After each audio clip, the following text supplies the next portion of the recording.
Welcome to the New York Parrot Literary Corner. Today we have Ray Walker, who is a romance gothic fiction writer, and he has numerous prestigious awards as well as accolades from various writers. So if you haven't, subscribe to our channel. You'll catch more content like this. And thank you for viewing, and onward with the program. So Ray, tell us a little bit about yourself and your books. There's not a great deal to say, to be honest, but I started writing probably about 30 years ago now.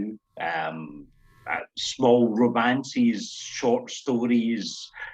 Although I was a science fiction fan, to be honest, I started writing exactly the opposite of that. Really enjoyed doing it. Sold quite a number of them, and then started producing works for magazines. So just kept with it ever since then. You started off as science fiction. What led to the shift? Did you find a writer that changed your mind, or did you just write better, you thought, in that genre? I'm a huge fan of science fiction. I always have been since a child, generally, but I'm not very good at writing it. I would love to tell you the opposite, but I'm just not very good at it. And I ended up writing a couple of science fiction stories that ended up being romance or fantasy. And then between the two, they were very successful when all of my science fiction stories bombed, completely bombed.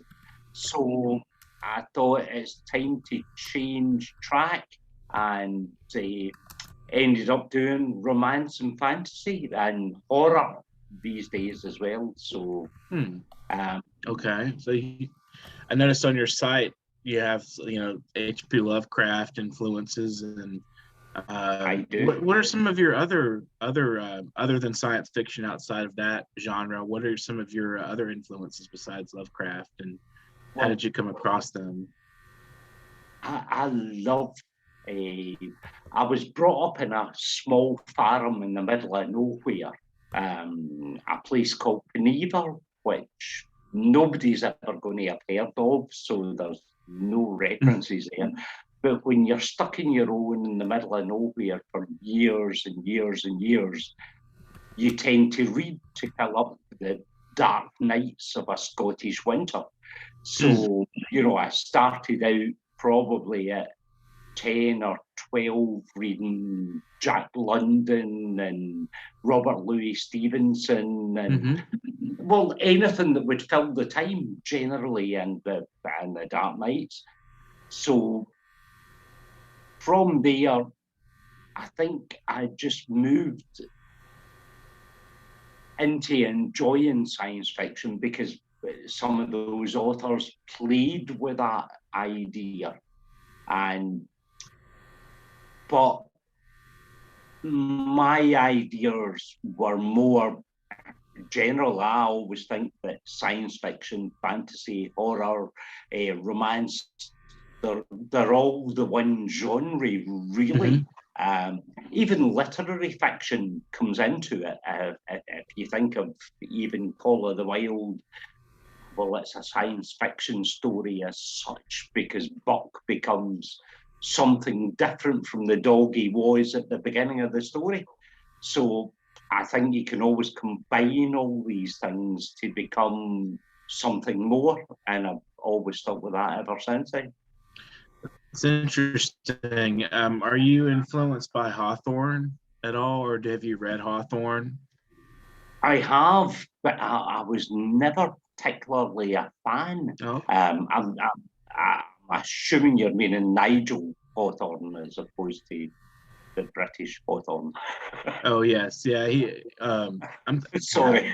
Well, I just wondered because he has some of the romance and fantasy elements in his fiction. And you mentioned enjoy Stevenson. You mentioned Stevenson. Did you have a favorite of Stevenson? I've read Master of Ballantrae. Have you read that one? I have, and really enjoyed that. And of course, he actually, where I live now, he came from 20 miles down the road. Is where he was born and brought up. So, on strangely enough, on the land where Robert the Bruce was also brought up. Oh wow! Interesting. Famous Scottish king. So. Yes, yeah, I know the name. I'm not too familiar with the story, but I do know the name. Historical figure. So tell us a little bit about your own work. We talked a little bit about your influences. You have a book that's He Who Is Lost. What is without giving away the story, what is the premise of the book, and where did you come up with the idea? Generally, and probably sound a bit like plagiarism, but most of my ideas probably come from other people's books. Sounds terrible saying that, but being completely honest, that's completely true. He Who Is Lost is a story about myself, actually. It's a fantasy story, but is based on, generally my life, although I put it in a fantasy setting where creatures of the fairy world, and you've got to remember, as a young child being brought up in a lonely farm, your imagination runs wild. Right. So I enjoyed putting all these strange things into my own life story, if you see what I mean, or my younger life story, because I'm getting quite old now. Right. So it came out. So it's your life. It's based on your life and your imagination. It sounds interesting to encompass the two. There's like a bridge between reality and fiction and imagination. You kind of, how inventive do you think you were with the book in terms of translating your life into a story? Well, very imaginative. If somebody was to actually read it, they wouldn't get any idea that it was me. But it's more personal thought rather than actual life experience, if you see what I mean. Right. It starts with this fellow, Rob is the character, and when I used to write science fiction for magazines, my name was Rob Anderson. So, in effect, it was me who goes out walking across the hills and finds a crypt in the middle of nowhere. And that was the kind of thing I did. I used to walk the hills all the time and enjoy the outdoor life, and did find a few unknown crypts and standing stones that are now registered with Scottish Heritage, but they weren't at the time. Mm-hmm. And just imagine, had I been that person going out and finding them, and with my kind of bleak, dark thoughts, what would happen had I actually done it when I was older? Interesting. So when you moved, you went to the University of Edinburgh, I believe, or is it Edinburgh? Yeah, Edinburgh. How was that transition for you? And did you learn anything that you felt relevant to your craft? At that time, I went from a tiny wee village in the middle of nowhere to what is still known as the Athens of the North. Mm-hmm. So from a wee village where if you all you could actually do was fish or farm, to the most cosmopolitan city perhaps in the world. And I think it changed me dramatically. I was a very reserved wee boy that and was lucky enough to be quite good at schoolwork and things like that. So I ended up going to university when I was 15, and the change from a wee Highland village to possibly one of the greatest cities in the world, yeah, that did affect me a great deal. But at the time, all I was actually bothered about was the fact that I was incredibly lonely and pulled away from my parents and on my own at 15. Wow. So it was a weird thing, but a good thing. Yeah, I think so. Yeah, it sounds like it. Did you, when you studied that, did you learn anything about, I mean, I think remember you didn't study creative writing or any such. You went into another field. I don't remember which one it was. Maybe you could tell us a little bit about that. Yeah, well, originally did polymer process technology, so it was plastics, rubber technology, and very, very much science-based. And I was, at the time, I was very good at science. Got a job making tires and designing tires very soon after leaving university. Was I good at it? I don't think so. And it certainly wasn't what I wanted to do. So afterwards, I went into a completely different business, and I ended up then I did humanities. I went back to do another degree, and I did humanities, and then I did English literature. So, which, as you can see, kind of guided me to where I am. Right. Do you think, does your earlier experiences factor into your work at all, or do you have strictly just the humanities are influencing it? No, definitely.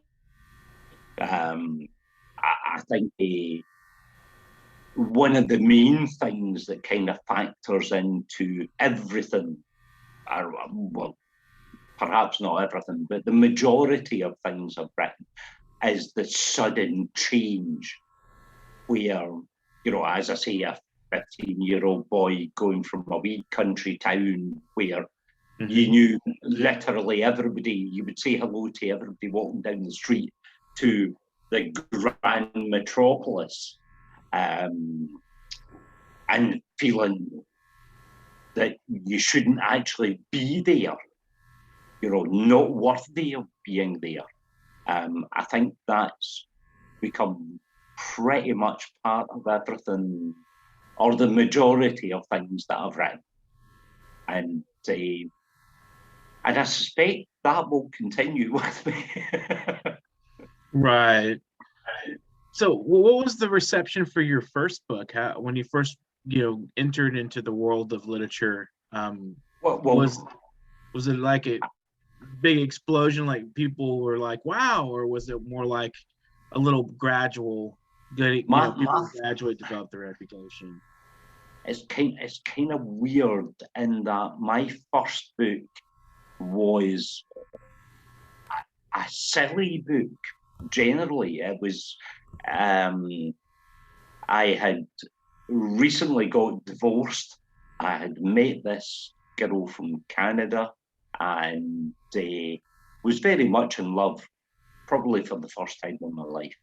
And she persuaded me to write this book. And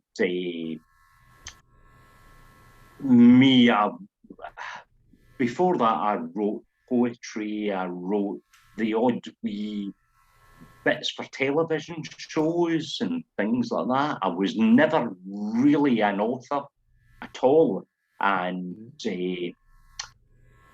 but decided mainly to please her to do it. And I wrote a book. It was called A Shiver, was the first particular novel, and it was a very strange, a very weird book.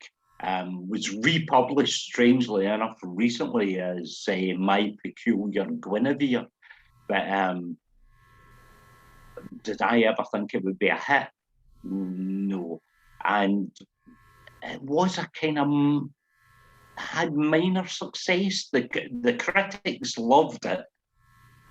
The readers, I don't think, liked it quite as much. It was one of those kind of more avant-garde than, but not that good, to be honest. Right. So, when did you start gaining popular acclaim from actual, from your readers? When did they start enjoying your work? Well, the third book I ever wrote was really a short story that became a novel, just because I was enjoying writing it so much.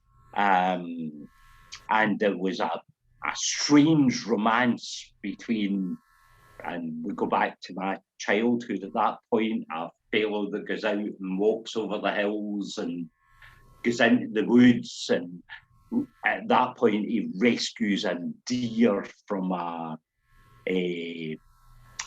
patch of brambles, and that became the first successful book.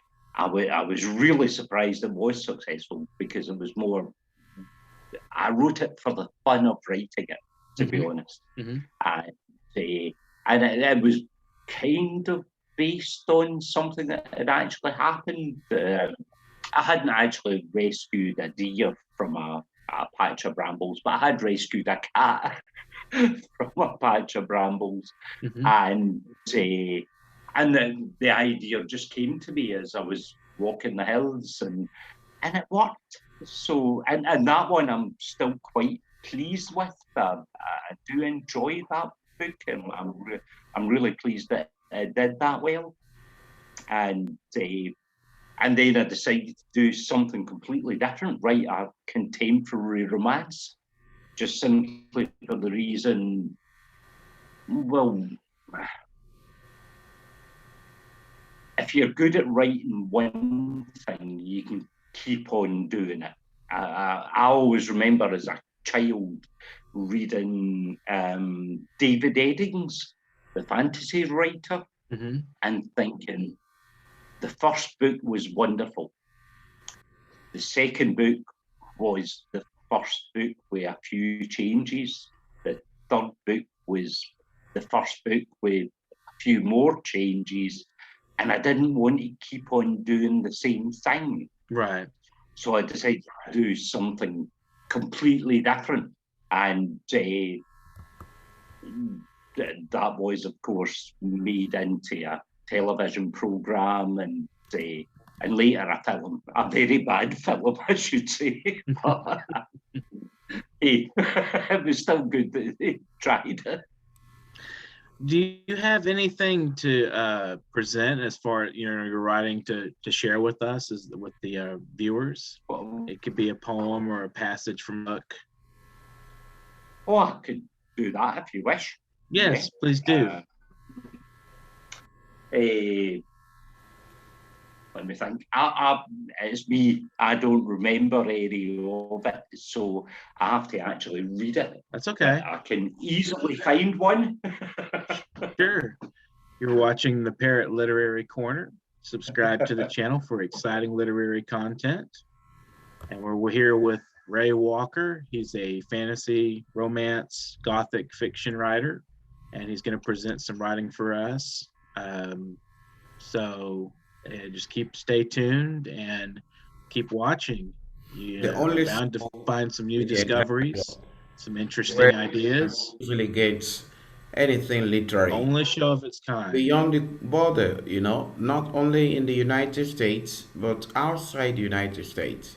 So if you want to enjoy the flow of creative mind, keep watching Parrot Literary Corner, and you will definitely have unique writers like Raymond Walker to share their experience with you. So over to you, Raymond. Raymond, are you ready? Thank you. I am. Feel free. I just had to actually look up the book. That's okay. It happens. Sorry, I'm terrible for that. That's okay, no problem. Right, it's cool. Okay. Right.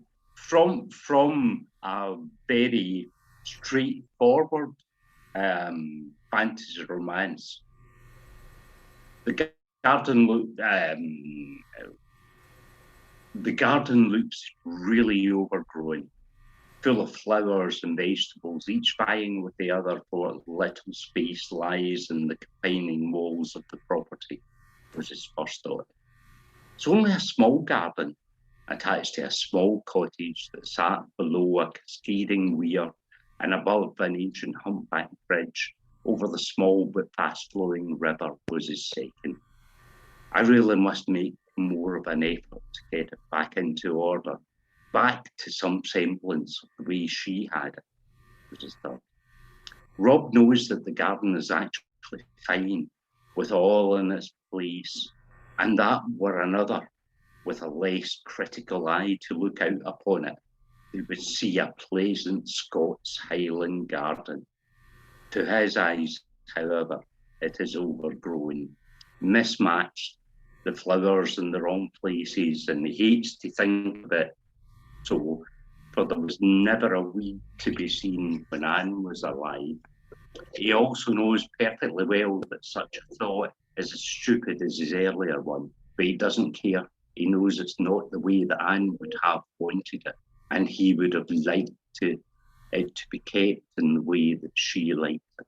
Place for everything and everything in its place, she would mutter as she moved one flower and replaced it with another, removed a weed and replaced it with a herb. He pretended not to hear her, and she believed his pretense, thinking that he was going a little deaf, but unwilling to say anything, could still hear perfectly. He heard all that she said or muttered, and even heard her little quips about his ways, but he always pretended that he had not heard. Rob pretended he didn't hear most of what was said about her at her funeral, but he was not sure that he could reply without his tears falling or his voice break, as all he really wanted to do was cry. But he also remembered how they all had talked of her lovely garden and had love for it, her interment. That's good. That's very good. What work is that from? That's from The Fisherman's Lament. Excellent. What is the inspiration behind the story? It's one of the, well, actually, it's the most recent novel. Mm-hmm. Well, the inspiration for that is very, very simple, actually. When I was a boy, I used to have to walk from a wee village primary school. But my primary school had 7 pupils. It was in the Highlands of Scotland. There was nobody around. 2 classes, one of 4 and one of 3. And had to walk back from there, and it was about 2.25 miles there and back. And as on the way back, you had to cross over this bridge across a river, and there was a lovely wee cottage upon it, and the wee cottage upon it, and the river underneath it, flowing underneath it, as you cross this small stone bridge, was the inspiration. That's very interesting. I think that You're still there? Have we frozen? Yeah, it's good. I think it's a little. I'm here, but it's sort of like we're losing connection. I think there you are. Are you back now? I think I see you now. Yes. Okay. I think we lost him. He will definitely join us back. I was just about to ask him Some people say being a poet in Scotland is like uh, getting like a jackpot, whether it is true or not. You know, that it's only in Mhm. Scotland where you make money as a poet. So I wanted to ask him whether he has become a billionaire as a poet or not. Well, I guess a joke. Everywhere Right. across the globe, poets are the same Struggle. financially. There is not much money in Hmm. being a poet, except if you are lucky to get maybe within the carcass of the establishment where they recommend their books in the various institutions. So that's the only way it can work. This is Parrot Literary Corner, and my name is Mutiu. We have my co-host here, Dustin Pickering. So we're here to serve you every day with literary giants from different parts of the globe. If you are a writer and you want your voice to be heard, do not hesitate to contact us. We'll definitely respond to you. We'll give you the voice, as our platform is for the voiceless among the literary minded ones. So you don't need to be part of the establishment before your voice could be heard all over the world. So just subscribe to our channel, or especially on YouTube, and you'll get updates of different content on literary activities of great writers in different parts of the globe. So here we are again with Raymond Walker. Uh, I was about to ask before you left the platform, um, is it true? Someone told me that in Scotland, if you're a poet, you're a millionaire. Is that true? You Needs to get unmute by the government. his unmute.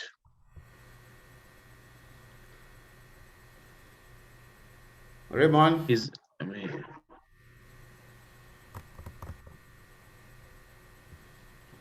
you get paid by government. Is that true? there he goes. That a Scottish Hi, poet is a millionaire. I'm Okay, there we go. I'm We got What's you. here. that? Can you hear me? Yes. What we were asking is what in most parts of the world, being a poet or a writer is often, you're either in poverty or you live off somebody else. But they say in Scotland, if you're a poet or writer and you succeed, you're a millionaire. and and so the question is that true?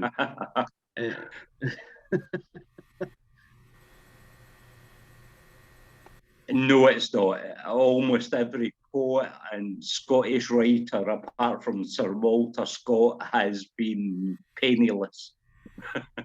It's true everywhere, I guess. I dashed my Ian hopes. Whoops. Banks has made quite a lot of money before he died. Uh-huh. Right. Here it's like Stephen King and I don't think there are any poets that are really rich. I think Ian John Banks. Ashbery did pretty good. John Ashbery won quite a lot of awards here in America. And so he did not I think he's one of the few that was actually a millionaire as a poet, but he won tons and tons of awards. He won like every major award. So that was, that's probably the only one I can think of off the top of my head, off of poetry alone. And I don't even think Robert Bly is one of our big ones, and some of the others. I don't think any of them have made much money at all off their books. So how easy it is to publish in Scotland? Publishing, how easy is that in Scotland to publish your work?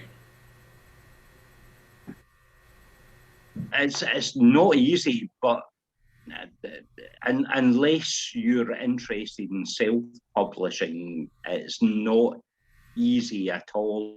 There are very few Scottish publishers left, and most of them, because of the problems with COVID, have since disappeared.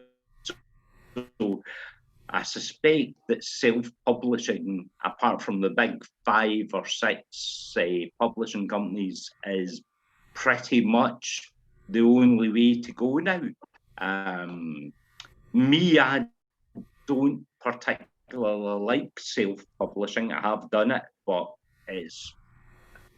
I don't think it's the best way to get your work out there. I think you've disappeared again, sorry.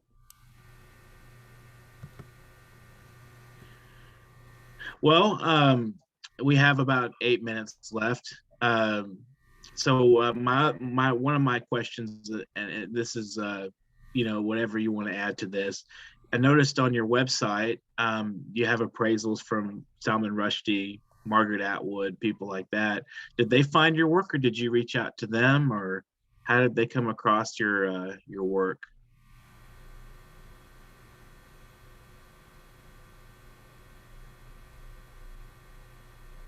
It depends on who you're talking about. Margaret Atwood was lovely enough, and Salman Rushdie was lovely enough to actually respond to the work itself.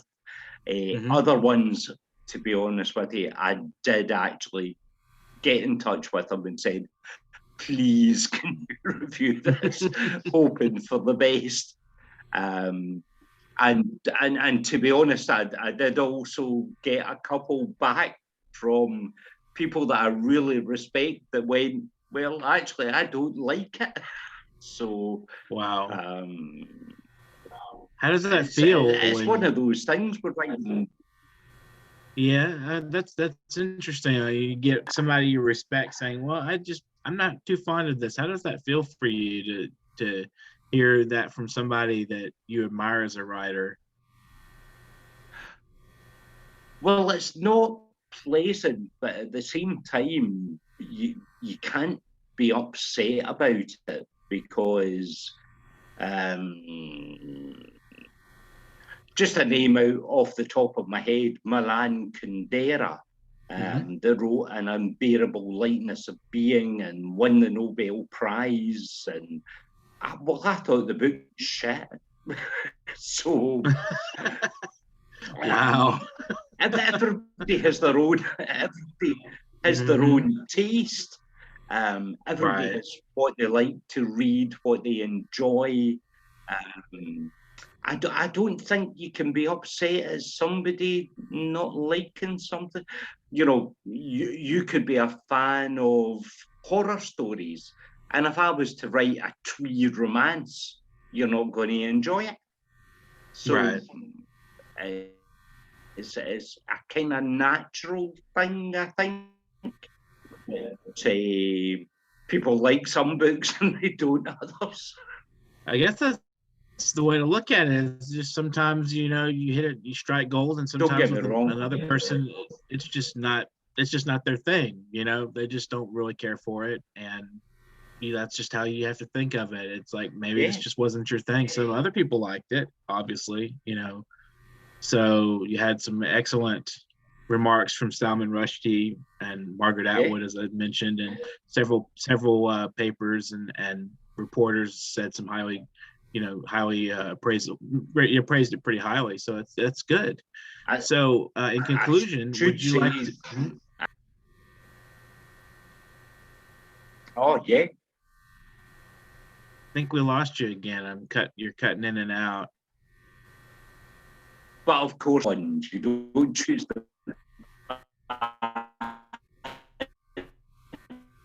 ones. Kind of lost you there. Can you repeat that? I think we're losing. I think he's getting cut out again. Well, you're watching the New York Parrot Literary Corner. This is Dustin Pickering. We have about 4 minutes into the program, and subscribe to our channel. And from today's program, I believe we can gather that some people will like your work, other people's maybe not like your work. So, and it's an interesting transition to come from a small town, as a small person knows everybody in the town, to going into a big university cosmopolitan center. And that's what I gather from today's conversation is the transition is very positive. It's difficult, but it's positive. And sometimes, as I said, the work will not be received as well as from some people as others. And just keep doing your thing. Just keep going at it. Keep writing. Don't let it be daunting. It's a very difficult to get a book out there in general. So to keep going, we've got Raymond back here. So if you would like to leave us with some final words of wisdom on your behalf to the world at large, feel free to say what you want to say.